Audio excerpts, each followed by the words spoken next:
안녕하세요. 사연을 시작하기에 앞서 구독과 좋아요 부탁드려요. 감사합니다. 사연 시작해 볼게요. 결혼 5년 차에 접어들었을 때쯤 저는 제 인생에서 가장 큰 변화를 맞이하게 되었어요. 아마 이제와 돌이켜보면 그 변화는 언젠가 일어날 수밖에 없는 필연이었는지도 모르겠습니다. 하지만 그 당시에는 온 세상이 무너지는 듯한 충격이었죠. 남편과 저는 대학 동아리에서 만났어요. 그는 음악을 좋아했고 저는 그의 순수한 열정에 반해 연애를 시작했죠. 누가 봐도 잘 어울리는 커플이라는 소리를 들었고 2년 정도 연애 후 결혼까지 하게 되었어요. 결혼 초에는 모든 것이 달콤했습니다. 작은 아파트에서 시작한 신혼생활은 그야말로 꿈 같았어요. 하지만 현실은 곧 우리를 찾아왔습니다. 결혼 후 3개월 만에 시어머니가 우리 집에 들어오셨어요. 처음에는 잠시 머무르실 거라고 했지만 어느새 5년이라는 시간이 흘렀고 시어머니는 여전히 우리와 함께 살고 계셨죠. 얘 너는 어떻게 제대로 하는 게 하나도 없니? 매일 아침 시어머니의 목소리로 하루가 시작되었어요. 제 살림 솜씨부터 옷 입는 스타일까지 모든 것이 시어머니 눈에는 탐탁지 않았나 봅니다. 처음에는 시어머니의 마음을 얻기 위해 노력했어요. 맛있는 음식도 해드리고 집안일도 열심히 했죠. 하지만 시어머니는 절대 저를 인정하지 않으셨어요. 우리 현수가 어떻게 너 같은 애를 만났는지 모르겠다. 솜씨도 없고 배운 것도 없고 그런 말들이 날아올 때마다 남편만 바라보았죠. 하지만 남편은 항상 그저 자리를 피할 뿐이었어요. 어머니 앞에서는 한없이 작아지는 그의 모습이 처음에는 이해가 되지 않았습니다. 나중에야 알게 되었죠. 외아들로 자란 남편에게 어머니는 절대적인 존재였다는 것을.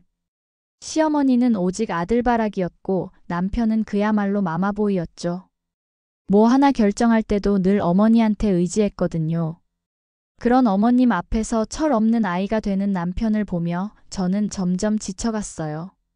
결혼 생활에서 가장 큰 문제는 사실 시어머니가 아니라 남편이었는지도 모르겠습니다. 명절이 다가올 때마다 저는 친정에 갈 수 있을지 노심초사했어요. 한 번은 친정에 가기로 약속했는데 당일 아침 시어머니가 갑자기 몸이 안 좋다며 저를 붙잡았죠. 예, 내가 몸이 너무 안 좋으니 친정엔 다음에 가라. 아픈 시어미를 두고 가려는 건 아니지? 결국 친정에는 가지 못했고 며칠 후 시어머니는 멀쩡한 모습으로 친구들과 등산을 다녀오셨어요. 그때 알았죠. 제가 아무리 노력해도 이 집에서는 인정받지 못할 거라는 것을. 남편의 직장 생활도 순탄치 않았어요. 대학을 졸업하고 첫 직장을 구했을 때는 정말 기뻐했는데 석 달 만에 사표를 냈죠. 이유는 적성에 맞지 않는다는 것이었어요. 그 후로도 비슷한 패턴이 반복되었습니다. 취직과 퇴사의 무한 루프였죠. 여보, 이번에는 좀 오래 다녀봐. 우리 생활이 안정되어야. 제 말에 남편은 항상 같은 대답을 했어요. 알아, 나도 노력하고 있어. 이번 회사는 진짜 괜찮아. 오래 다닐 수 있을 것 같아. 하지만 결과는 항상 비슷했습니다. 한 달, 길어야 2달이면 다시 일자리를 찾아 헤매는 신세가 되었죠. 저는 그런 남편을 보며 점점 지쳐갔어요. 사랑만으로는 살 수 없다는 것을 뼈저리게 느꼈죠. 그러던 어느 날 정말 놀라운 일이 일어났어요. 남편이 새로 들어간 회사에서 6개월이 지나도 퇴사하지 않는 것이었죠. 처음에는 드디어 안정을 찾았구나 싶어 기뻤어요. 하지만 이상한 점들이 눈에 띄기 시작했습니다. 야근이 잦아졌고 주말에도 회사에 나가는 일이 많아졌어요. 휴대폰을 보는 횟수가 늘어났고 문자가 오면 화들짝 놀라며 확인하는 모습도 자주 보였죠. 처음에는 직장 생활에 적응하느라 바쁜가 싶었어요. 하지만 여자의 직감이 뭔가 이상하다고 알려주고 있었죠. 여보, 요즘 회사 일이 많아? 응, 새 프로젝트가 시작되어서 좀 바빠. 항상 그런 대답뿐이었어요. 하지만 저는 남편의 눈빛이 예전과 다르다는 것을 느꼈습니다. 무언가를 숨기고 있다는 것을 알았죠. 그러던 어느 날 밤 남편의 휴대폰에 메시지가 왔어요. 남편은 욕실에 있었고 저는 그 메시지를 보게 되었습니다. 오빠, 오늘 너무 행복했어. 다음에 또 만나자. 사랑해. 그 순간 저는 모든 것을 깨달았어요. 남편이 다른 여자와 만나고 있다는 것을. 그날 밤 저는 남편을 다그쳤고 결국 그는 모든 것을 실토했습니다. 미안해. 회사에서 만난 여직원이야. 그냥 친하게 지내다 보니까.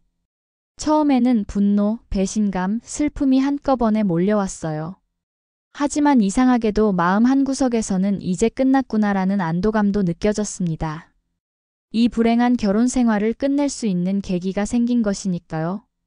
더 충격적인 것은 그 후에 알게 된 사실이었어요. 남편이 만나는 여자는 단순한 회사 동료가 아니라 회사 사장님의 딸이라는 것이었죠. 남편은 이 사실을 알고 있었고 그 여자와 진지한 관계로 발전시키고 싶어 했어요. 저는 이혼을 생각하기 시작했어요. 하지만 그 전에 시어머니께 이 사실을 알려야 했습니다. 시어머니가 얼마나 화를 내실지, 어떤 말씀을 하실지 두려웠지만 더 이상 이 상황을 혼자 감당할 수 없었어요. 예상과 달리 시어머니의 반응은 충격적이었습니다. 넌 애가 둔한 거니? 난 이미 알고 있었다. 시어머니의 말씀에 저는 할 말을 잃었어요. 이미 알고 있었다니. 그렇다면 왜 아무런 조치도 취하지 않으셨던 걸까요? 현수가 만나는 여자가 사장님 딸이라고 하더라. 우리 현수에게는 좋은 기회야. 큰 회사 사위가 되면 얼마나 좋겠니? 시어머니의 말씀을 듣고 나니 더욱 분노가 치밀었어요. 제 마음은 전혀 고려하지 않은 채 오직 아들의 출세만 생각하고 계셨던 거죠. 그러니까 너도 현수 앞길 막지 말고 이혼해. 위자료 1억 줄게. 그 정도면 너도 남는 장사 아니겠어? 그 말을 듣는 순간 저는 모든 감정이 사라지는 것을 느꼈어요. 5년간의 결혼 생활, 시어머니와의 갈등, 남편의 불성실함, 그리고 이제 이 배신까지. 모든 것이 1억 원의 가치밖에 없다는 건가요? 하지만 이상하게도 마음 한구석에서는 이걸로 끝내자라는 생각이 들었어요. 이 불행한 결혼에서 벗어날 수 있는 기회가 온 것이니까요. 게다가 1억 원이라면 새 출발을 하기에 부족하지 않은 금액이었죠. 이혼하겠다는 제 대답에 시어머니는 만족스러운 표정을 지으셨어요. 그렇게 저와 남편의 이혼 절차는 시작되었습니다. 생각보다 순조롭게 진행되었어요. 남편도 빨리 저와의 관계를 정리하고 새 여자와 시작하고 싶었던 모양이었죠. 약속대로 위자료 1억 원을 받고 저는 5년간의 결혼 생활을 마무리했어요. 그동안 참았던 숨을 내쉬는 듯한 해방감이 느껴졌습니다. 더 이상 시어머니의 잔소리를 들을 필요도 없고 불성실한 남편을 뒷바라지할 필요도 없었죠. 이혼 후 한 달쯤 지났을 때 저는 우연히 남편의 회사 근처에 가게 되었어요. 친구와의 약속이 있어서 들른 카페가 그 회사와 가까웠던 거죠. 카페에서 나오는데 회사 앞에서 시끄러운 소리가 들렸습니다. 네가 어떻게 우리 아들을 이렇게 만들 수 있어? 익숙한 목소리였어요. 시어머니의 목소리였죠. 호기심에 그쪽으로 발길을 돌렸는데 믿을 수 없는 광경이 펼쳐지고 있었습니다. 시어머니가 한 여자의 머리채를 잡고 고래고래 소리를 지르고 있었어요. 그 여자는 분명 남편이 만나고 있던 여자였어요. 주변에는 수많은 구경꾼들이 모여 있었습니다. 옆에 있던 사람들이 수군거렸어요. 그 상황이 너무 이상해서 저도 가까이 다가가 보았죠. 네가 무슨 사장님 딸이야? 사기꾼. 감히 우리 아들을 속이다니. 시어머니의 외침에 저는 깜짝 놀랐어요. 사장님 딸이 아니라고요? 그럼 남편은 속은 건가요? 아줌마, 이 손 놓으세요. 저는 제 입으로 직접 사장님 딸이라고 한 적 없거든요. 그냥 회사에서 아무도 모르게 만나자고 한 건데 당신 아들이 그렇게 알아들은 거겠죠. 그 여자의 말에 주변이 술렁였어요. 저는 그 자리에 얼어붙은 채로 상황을 지켜보았죠. 그럼 우리 아들이 왜 너한테 돈을 빌려줬어? 너 때문에 빚더미에 앉았잖아. 시어머니의 말에 그 여자는 비웃었어요. 그건 당신 아들이 멍청해서 그런 거고요. 제가 사장님 딸이면 돈을 뭐하러 빌렸겠어요? 당신 아들이 알아서 갖다 바친 거라고요. 그제서야 모든 것이 이해가 되었어요. 남편은 그 여자가 사장님 딸이라고 착각했거나 아니면 그 여자가 일부러 그렇게 믿도록 속였던 거예요. 그리고 그 여자에게 대출까지 받아 돈을 준 모양이에요. 그런 마마보이랑 누가 결혼하겠어요? 애초에 내가 사장님 딸이면 저런 남자 만나겠어요? 분수를 아세요, 아줌마. 그 여자의 말에 시어머니는 더욱 분노했지만 주변 사람들의 시선 때문에 더 이상 머리채를 잡지는 못했어요. 회사 직원들로 보이는 사람들이 둘을 말리기 시작했고 곧 상황은 진정되었습니다. 저는 그 광경을 보며 웃음이 나왔어요. 아니, 정확히는 통쾌함이 느껴졌달까요? 저를 무시하고 아들만 편애하던 시어머니. 그리고 그런 어머니 밑에서 자라 책임감 없이 살아온 남편. 이제 그들이 자신들의 선택에 대한 대가를 치르고 있는 것이었죠. 집으로 돌아오는 길, 저는 묘한 감정에 사로잡혔어요. 분명 배신감과 슬픔도 있었지만 그보다 더 큰 감정은 해방감이었습니다. 이제 저는 새로운 시작을 할 수 있었으니까요. 그날 이후 저는 전 남편이나 시어머니에 대한 소식을 듣지 않으려고 노력했어요. 하지만 공통지인을 통해 가끔씩 그들의 소식이 들려왔죠. 남편은 그 여자와의 일로 회사를 그만두었고 빚 때문에 어려움을 겪고 있다고 했어요. 시어머니는 여전히 아들만 감싸고 돌지만 이제는 남편의 모든 행동까지도 통제하려 든다고 하더군요. 저는 그런 이야기를 들을 때마다 잘 빠져나왔다는 생각을 했어요. 1억 원의 위자료로 작은 카페를 열었고 지금은 제법 안정된 수입을 얻고 있습니다. 무엇보다 중요한 것은 더 이상 누구에게도 휘둘리지 않고 제 삶을 살 수 있게 되었다는 것이에요. 가끔 친구들이 묻곤 해요. 위자료 1억 받은 거 후회 안 해? 그럴 때마다 저는 웃으며 대답합니다. 후회? 전혀. 내 인생에서 가장 현명한 결정이었어. 시어머니가 한 말처럼 정말로 남는 장사였던 셈이죠.